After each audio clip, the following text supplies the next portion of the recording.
Donc maintenant, on reçoit Nathalie Quintane, qui fait partie de ces auteurs qui ont émergé dans les années 90, autour de Christophe Tarkos, Stéphane Bérard et d'autres, d'une poésie non lyrique, on va dire. Pour paraphraser Prigent, pas complètement, pas vraiment poétique, mais en tout cas une littérature vraiment politique. Et donc Nathalie Quintane a publié une quinzaine de livres chez POL, et plus quelques-uns aussi à la Fabrique. Et aujourd'hui, on va faire une lecture, elle va faire 2 lectures et on va en faire une ensemble, autour de 2 des livres qui parlent de la question de l'éducation. Alors ils sont très différents, l'éducation nationale. Le collège, mais pas seulement le collège, puisque, bon, Nathalie, peut-être puisque tu peux dire que tu es aussi enseignante en collège. Oui. Voilà. Et donc un hamster à l'école, qui est publié à la Fabrique, repose sur cette expérience d'enseignante au collège, mais pas seulement. Pas seulement, ça commence un petit peu avant, au moment où je suis lycéenne, Exactement. étudiante, et puis après, voilà, essentiellement au collège et ailleurs. Et donc l'autre livre dont je parlais, c'est très bien de les lire ensemble, je trouve. C'est chez un éditeur qui s'appelle les éditions Oura, avec un beau travail graphique. Ça s'appelle « J'adore apprendre plein de choses ». Et donc, dans l'évolution de ton travail, c'est vrai qu'on va, j'ai l'impression, de plus en plus vers quelque chose d'objectiviste, quasiment, où il y a un travail. Donc, dans le précédent, avant de passer à J'adore apprendre plein de choses, les enfants vont bien. Là, c'est une composition de citations, en fait, sur le sujet des demandeurs d'asile. Avant la lecture, tu peux nous dire un mot sur ce travail de composition de citations Alors, c'est ce qu'on appelle un livre de montage, donc j'ai rien inventé de ce côté-là. Et c'est essentiellement des citations qui viennent de 5 sources. Alors, par exemple, des extraits de discours politiques, de décrets ou de lois, de gros titres de la presse régionale, et puis une boucle de mail, 2 boucles de mail, dont une qui était une boucle de mail du réseau Éducation sans frontières. Et ils sont disposés sur la page pour bien faire la différence, tout en haut les politiques et tout en bas RESF, avec des corps différents, très grands ou très petits. Donc c'est très littéral d'une certaine manière. C'est frontal, et donc la composition, oui, fait que et pas seulement les phrases, fait que le livre peut apparaître un peu brutal, oui, certainement, mais de toute façon, la question du droit d'asile et de ce qu'on en fait encore aujourd'hui, et plus que jamais aujourd'hui, est une question brutale, hein, avec des faits particulièrement brutaux. Et oui, et donc c'est un effet sidérant à la lecture, on sent cette brutalité. Donc je parlais de celui-ci avant de parler de J'adore apprendre plein de choses, parce qu'on retrouve en partie cette composition. Donc c'est découpé en une vingtaine de... 25 chapitres, je ne me trompe pas. Et certains chapitres, là aussi, donc le sujet n'est pas le même. J'adore apprendre plein de choses. C'est sur les méthodes éducatives, on va dire. J'adore apprendre plein de choses. C'est une phrase de notre ministre, Jean-Michel Blanquer. Et il y a des citations de ce ministre, et puis aussi de personnalités qui se sont ou qui continuent à s'intéresser beaucoup à la question de l'éducation nationale et de l'école et de son grand déclin et tout ça. Et puis c'est beaucoup plus sinueux et serpentin que les enfants vont bien, et ça se présente assez souvent sous forme de dialogue, mais c'est ce qu'on va voir quand on va lire l'extrait. Ouais. Alors pas toujours sous forme de dialogue, mais assez souvent. C'est en tout cas c'est des alinéas. Voilà, c'est des alinéas. Il n'y a pas vraiment de personnage, mais on peut commencer. Oui. Hein, donc je commence. Voilà. On va faire un focus sur l'aspect extérieur. On commence par les profs. Aspect extérieur de l'élève d'abord. Toujours d'abord l'élève. Il est de couleur, Il est de couleur, indéniablement, il a les cheveux frisés. une grande tignasse. Autrefois, on pouvait le prendre par sa tignasse il y a 3-4 ans. On le prenait par sa tignasse et on lui faisait faire le tour de la cour. Ah non, ça, on ne peut plus. Vous avez connu ça? On le prenait par sa tignasse et on lui faisait faire le tour de la cour au pas de charge. C'est pas mal pour lui redonner le sens des réalités. Donc, il avait les cheveux longs. Pour ma part, j'ai vu des garçons avec les cheveux longs et à 13 ans. À 13 ans. Un garçon Un garçon. à 13 ans. Un garçon Un garçon. à 13 ans. Et alors? Oh, mais qu'elle est belle Dalida ce matin. Et elle les a mis où ces ciseaux? Elle les a perdus dans sa culotte? Oh. Aspect extérieur. Aspect extérieur. Tu te souviens de l'année où les filles avaient le string qui dépassait du jean? Sympa cette année-là. Insoutenable. String dentelle. Je leur demandais immédiatement d'aller se rhabiller. Tu mates le cul d'abord. Il y en a qui ont de ces culs à 13 ans. Des boules de ouf. C'est indécent. Quoi? Ce que tu dis, c'est indécent. J'en ai vu en t-shirt l'hiver. Pardon? J'en ai vu en t-shirt l'hiver. Comment ça? J'en ai vu en t-shirt l'hiver. Ahurissant. Et alors?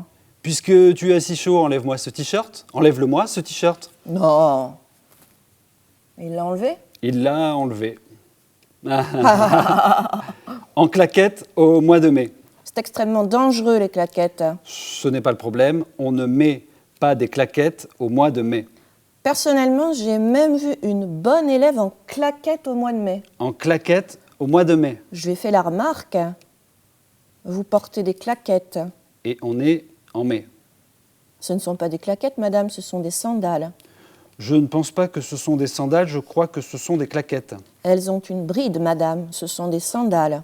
Une bride ne suffit pas à faire une sandale. La bride est lâche, ce sont des claquettes. Voulez-vous que je resserre la bride, madame, afin que la claquette devienne une sandale? Resserrer vos brides ne suffira pas à ce que j'ai décrit comme une claquette devienne une sandale, ma petite. Bien dit. Quelle insolence! Et 4 heures de colle. Ça n'y aura pas fait de mal. Aspect extérieur. Aspect extérieur. Les collègues sont en général habillés neutres, les marginaux très colorés. J'en ai connu une qui venait avec un manteau rouge et un pantalon jaune. Ou un sarouel. Pardon? Un sarouel. Comment ça? Un sarouel, là, le pantalon qui tombe au milieu, qui a l'entrejambe au niveau du genou. Le truc arabe? Voilà le pantalon des Arabes. En mai? Même pas, en plein mois de décembre. Il y en a vraiment qui sont en chaleur. Il y en a des tatoués. Non, les Athos sont tatoués. J'ai vu des collègues tatoués. Ce sont les Athos qui sont tatoués au bras et parfois aux jambes, aux chevilles. Ça se voit quand elles mettent des sandales. Je te dis que j'ai vu des collègues tatoués et tatoués, eux, En art plat? en maths. En maths? En maths. Tu as vu un collègue tatoué en mathématiques? J'ai vu, en mathématiques, un collègue tatoué au bras. Il avait relevé ses manches. Qu'est-ce qu'il avait? Je ne sais pas, des choses ethniques. Des figures géométriques? Un peu, quelque chose comme ça. Ah bon? Il y en a qui fument, Les Athos fument. majoritairement les Athos, mais des collègues aussi. Ce sont des restes. Des restes, Des restes d'avant, quand on fumait. Tu te souviens? On fumait dans la salle des profs. je n'ai pas connu ça. On fumait dans la salle des profs. Et puis, on a fumé dans une petite pièce qu'on nous avait aménagée à côté de la salle des profs, derrière le distributeur. Et puis ensuite, on a fumé dehors. Les profs de sport fument. Oui, Les profs de sport et les Athos. voilà. Les Athos, c'est les agents qui s'occupent de l'entretien. Il y a une note de bas de particulier page, les les personnels techniciens. administratifs, techniques, ouvriers Mm. et de services d'éducation nationale. Merci. Bon, donc tu lis J'enchaîne alors. Ouais. Hein. J'enchaîne Je avec décale. 3 extraits de À hamster à l'école. Un au début, un au milieu et un à la fin.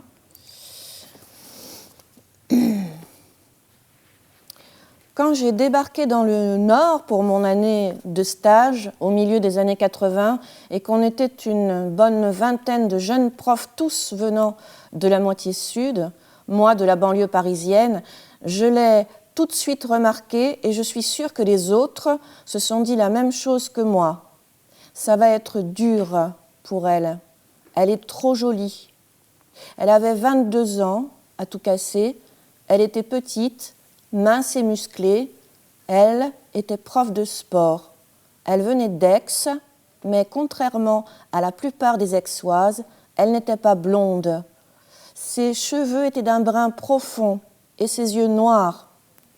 Ah, qu'elle était jolie avec ses yeux doux et sa chevelure luisante.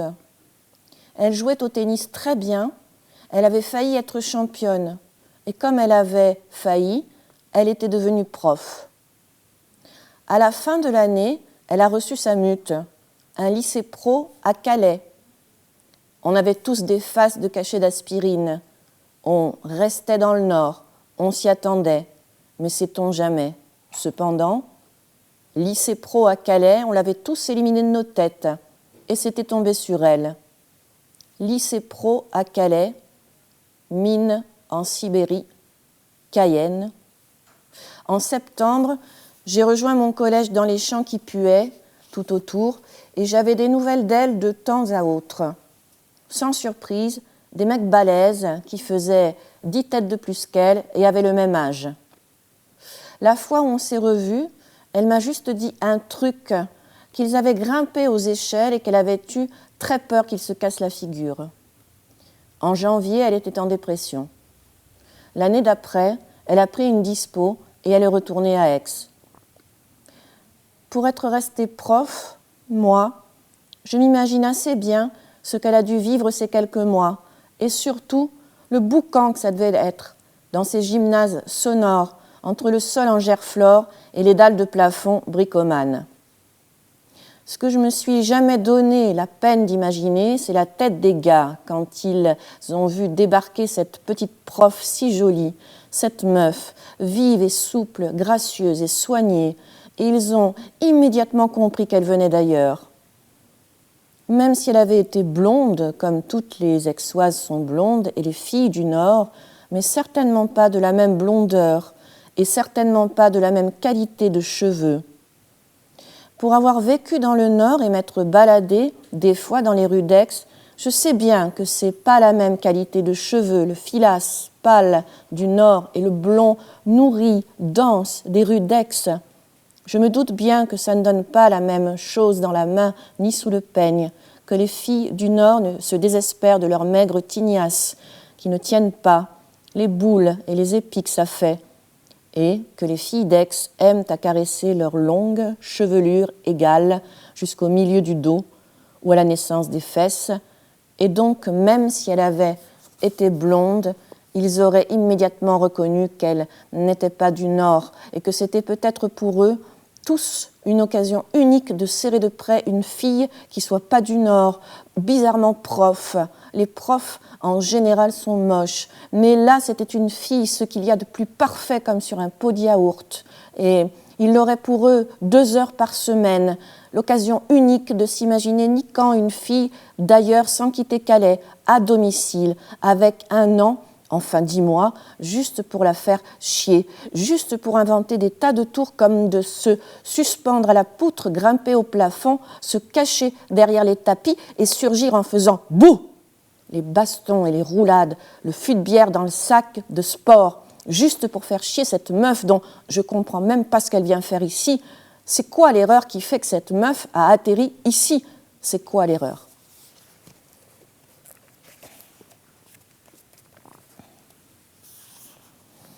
Reprenons. Après 5 ans passés dans le Nord à bien bouffer dans mon bahut, je décide de prendre un autocar pour le Portugal. D'un côté, de l'autre, je n'avais pas quitté l'éducation nationale depuis mes 3 ans et j'en avais 26. J'avais besoin de prendre un peu l'air. À quoi ça pouvait bien ressembler une journée qui ne soit pas divisée en heures, qui ne termine pas pile à midi pour reprendre à 14, puis aller jusqu'à 16 ou 17. Qu'est-ce que tu faisais d'une année dont tu n'isolais pas, a priori, les périodes de vacances rythmiquement réparties ? De quoi pouvaient bien se parler des adultes qui ne notaient pas ? Et quand tu n'avais pas d'administration au-dessus de toi, qu'est-ce que tu mettais ? Au Portugal, j'ai d'abord habité une tente, puis une chambre d'hôtel, puis une chambre chez l'habitant, puis un appartement. Ça s'est fait sans effort, comme ça, presque naturellement et sans que j'y sois vraiment. Pour le boulot, ça a suivi le même chemin, la même progression. On dit, quand on a incorporé qu'habiter une chambre, c'est mieux qu'habiter une tente. Premièrement, rien. Deuxièmement, 2-3 heures par semaine dans une boîte privée pour apprendre les langues étrangères. Je donnais des cours de français à une seule personne adulte assise en face de moi, de l'autre côté de la table. Troisièmement, un remplacement au lycée français, c'est-à-dire qu'entre rien et prof, pour moi, il n'y avait rien. Il ne m'est pas venu à l'esprit de faire serveuse, par exemple, un classique. Pourquoi faire serveuse quand on peut gagner pareil à rester assise devant un adulte? Comme un chien rentre à sa niche, un jour, je suis allée me balader dans les couloirs du lycée français de Lisbonne et c'est là que j'ai vu une annonce épinglée du lycée français soi-même qui cherchait désespérément un prof de français.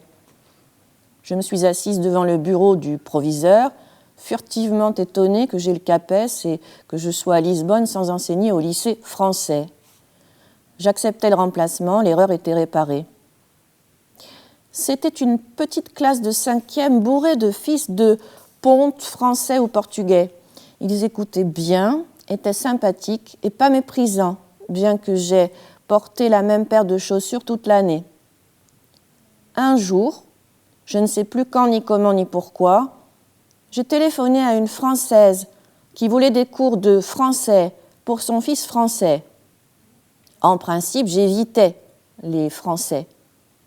Les fréquenter à l'étranger, ça me faisait l'effet de coucher avec mon frère. C'était dégoûtant. La Française en question était sans surprise la femme d'un type qui bossait à l'ambassade, une Ferrero Rocher. Je me souviendrai toujours de la descente vers leur garage toute tapissée d'azulejos, comme si votre chasse d'eau était plaquée or. Elle déambulait dans les étages, très bien habillée. Le fils, 12 ou 13 ans, était opaque. Je n'ai jamais su s'il écoutait ce que je racontais ou s'il s'ennuyait et s'il attendait que ça se passe, comme si ça ne transférait pas. Par contre, avec la mère, ça transférait à fond sur tout de son côté. Au bout de 3 semaines, elle m'a demandé si ça m'intéressait une chambre chez eux. Comme ça, je pourrais mieux suivre son fils, etc. La chambre gratis. Dans ces cas-là, et ça m'est arrivé plusieurs fois, je pense toujours à Chabrol. Je sens de suite la bourgeoise prédatrice. Ça m'ennuie d'utiliser ce mot pour un être humain, mais je ne sais pas comment dire autrement. La vision de moi lentement sucée, et j'ajoute que ça peut aussi bien être une maison, que j'ai déjà senti ça dans une maison, une sorte de 6e sens qui te fait comprendre que cette grande baraque n'a qu'une idée en tête, te faire disparaître à jamais dans la cave ou dans les combles. Les familles de prolos ou d'anciens prolos sentent tout de suite ça, quand ils sont en contact avec la vraie bourgeoisie.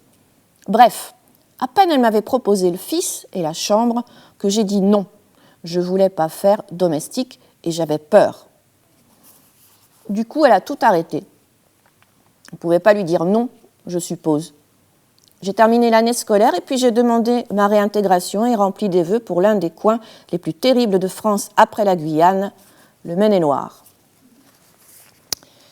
Alors, le dernier revient sur ce qu'on appelle le déconfinement en mai 2020. Et c'est un cours. C'est difficile de rendre compte d'un cours. Ils sont 10 à leur petite table, bien espacée. Une fille, déjà grande en 5e, ne sait pas comment mettre ses jambes entortillées, un pied plié vers la gauche, l'autre vers la droite, cuisse coincée sous le plateau. C'est la première fois que je m'aperçois à quel point le plateau de ces tables, isolées, loin comme ça l'une de l'autre, est petit. À peine de quoi loger un livre à cheval sur un cahier et une trousse. Un coup de coude et tout valdingue. Mais tout ne valdinguera pas. Ils sont bien sages, comme frappés de paralysie par le masque. J'ai 1 heure pour dégeler ce qui peut l'être. Fur et mesure, tâte le terrain. Yvain ? Yvain, ça vous dit quelque chose ? Yvain le chevalier, le lion ? Un peu ? Non ? Le début. Il y a de l'eau. Il y a de l'eau. Non ? Une fille lève la main. Elle se met à débiter dans le détail à toute blinde le début du roman. Le cousin calogrenant, la fontaine chaude et froide, les émeraudes, le grand pain, la tempête, tout. Alors les autres, vous m'avez envoyé des choses pourtant de chez vous. Pétrifié. Vous vous rappelez un petit peu, oui ? Pétrifié. Vous savez, je réfléchis tout en parlant, peu importe si vous avez envoyé une chose ou 2 choses, ou si vous avez fait tout le travail, l'important c'était de me faire signe, parce que si vous ne faites aucun signe, on s'inquiète pour vous. Le problème, c'est pas le travail, c'est juste que si vous faites un signe, on se dit « Ah, ça va, il est là, elle est là ». Vous comprenez ? Silence. Un doigt. Moi, madame, en fait, s'il y a mon chat qui passe, je le regarde. Voilà, je le regarde, j'ai du mal à me concentrer chez moi. Je tente la relance. D'autres aussi ont du mal à se concentrer, vous faites comment, etc. Ça démarre mou. Je leur propose un oral à la con. Je voudrais être un animal de votre choix, car je pourrais, 3 raisons au moins, et toi, qui voudrais-tu être ? Regard dubitatif. Elle nous prend pour des gosses ou quoi ? Bonne volonté. Je voudrais être un hamster, car je pourrais stocker de la nourriture. Ah, je dis, ça se voit qu'il y en a qui ont été confinés il n'y a pas longtemps. Détente timide mais générale. Et toi, qui voudrais-tu être ? Je voudrais être une fourmi, car je pourrais me cacher dans les petits coins. Les petits coins ? C'est bien ça, les petits coins. Et qu'est-ce que tu pourrais y mettre en plus dans les petits coins ? Des cadavres, répond un autre. Super, je me dis, ça commence à sortir. Des cadavres, cool. C'est un bon truc à mettre dans les petits coins, les cadavres. Il se marre. Et toi alors, tu mettrais quoi dans les petits coins ? La pro divin lève la main. De la drogue. Très bien, de la drogue. Brève discussion de connaisseurs sur les drogues légales et illégales. Et encore, je demande, de l'argent. Et oui, de l'argent naturellement. Un autre petit blond sympa, des femelles, du désir. Enfin, on va éviter pour le moment la correction lexicale qui ferait retomber la sauce. On tient le bon bout, faut pas le lâcher. Des femelles en stock, ça c'est une idée, on se marre. De l'alcool, ok, de l'alcool. Et ça a toujours été légal, l'alcool ? La fille qui stocke la nourriture, ça lui dit quelque chose. En Amérique peut-être, petit point de vocabulaire, P, N. Bien. Est-ce que quelqu'un peut récapituler tout ce qu'on trouve dans les petits coins ? Alors, de la nourriture, des cadavres, de la drogue, de l'argent, des femelles, de l'alcool, des armes. Vous venez de faire le résumé de la civilisation occidentale depuis 2000 ans. Je me tourne vers le dernier, mal sur sa chaise, près du mur, à ma gauche. Et toi, qui voudrais-tu être ? Un tardigrade, dit le gamin, parce que ça résiste aux températures extrêmes. J'accuse le coup. Il y a toujours un moment, dans un cours, où le réel en armure descend par une bouche et vous met un uppercut. Et ça ressemble à quoi, un tardigrade ? Je relance, pas très inspiré. Je sais pas. C'est tout petit et ça résiste aux températures extrêmes. Bien. Tralalala, on va peut-être essayer de passer à autre chose. C'est alors que la grande fille aux cuisses coincées lève la main. Vous croyez, vous, madame, que le virus, là, il vient d'un laboratoire et qu'on a fait exprès de le... Je prends le Velleda. Bon, je ne sais pas, mais en tout cas, je peux vous dire 2 mots sur les virus et comment ils sautent d'une espèce à l'autre pour trouver un hôte et comment nous, les humains, on est vraiment des hôtes idéaux pour les virus vu qu'on se déplace partout et aussi vu qu'il y a de moins en moins d'animaux qui pourraient les véhiculer, ces virus. Et je leur explique la puce, le rat, la peste, le circuit et la biodiversité rapidement au tableau. Et puis, je ne sais plus très bien comment, car un cours est un trajet, une promenade pleine de pauses, d'errances, dont on ne connaît jamais d'avance le nom ni le vrai but, le contraire en somme d'un programme à asséner d'office, même si ce pays, plus que ce programme, vous, prof, vous l'avez déjà parcouru et que vous savez à peu près ce que recèlent ces petits coins. Je ne sais plus très bien comment, donc j'en viens à leur parler des larmes, du don des larmes, et que c'était très bien vu au Moyen-Âge de pleurer pour les hommes comme pour les femmes. Ce n'était absolument pas considéré comme une faiblesse. Et vous, les garçons, on vous fait des remarques quand vous pleurez ? 1, 2, 3, 4, pas de remarques. 1, 2, si quand même, des remarques. Eh bien, il n'y a pas si longtemps, tous les garçons auraient eu interdiction de pleurer. On est en train de changer d'époque, de ce côté, vous voyez ? Et ce qui est valorisé aujourd'hui ne l'était pas toujours au Moyen-Âge. Par exemple, au Moyen-Âge, le travail était très très mal vu. L'heure tourne et je n'aurai pas le temps d'écrire travail, tripalium, torture au tableau, ce sera pour la prochaine fois. Je n'aurai pas le temps non plus pour la lecture de la mort de la belle Aude. Elle perd sa couleur, elle tombe aux pieds de Charlemagne, elle est morte sur le champ. Que Dieu ait pitié de son âme, les barons français en pleurent et la plaignent. Un doigt. Mais madame, finalement, c'est quand qu'on va profiter de la vie ? Je botte en touche. Pas le temps, là, trop énorme. On en reparlera et puis ça va sonner. Il se lève. À la semaine prochaine, les enfants. Voilà. Merci.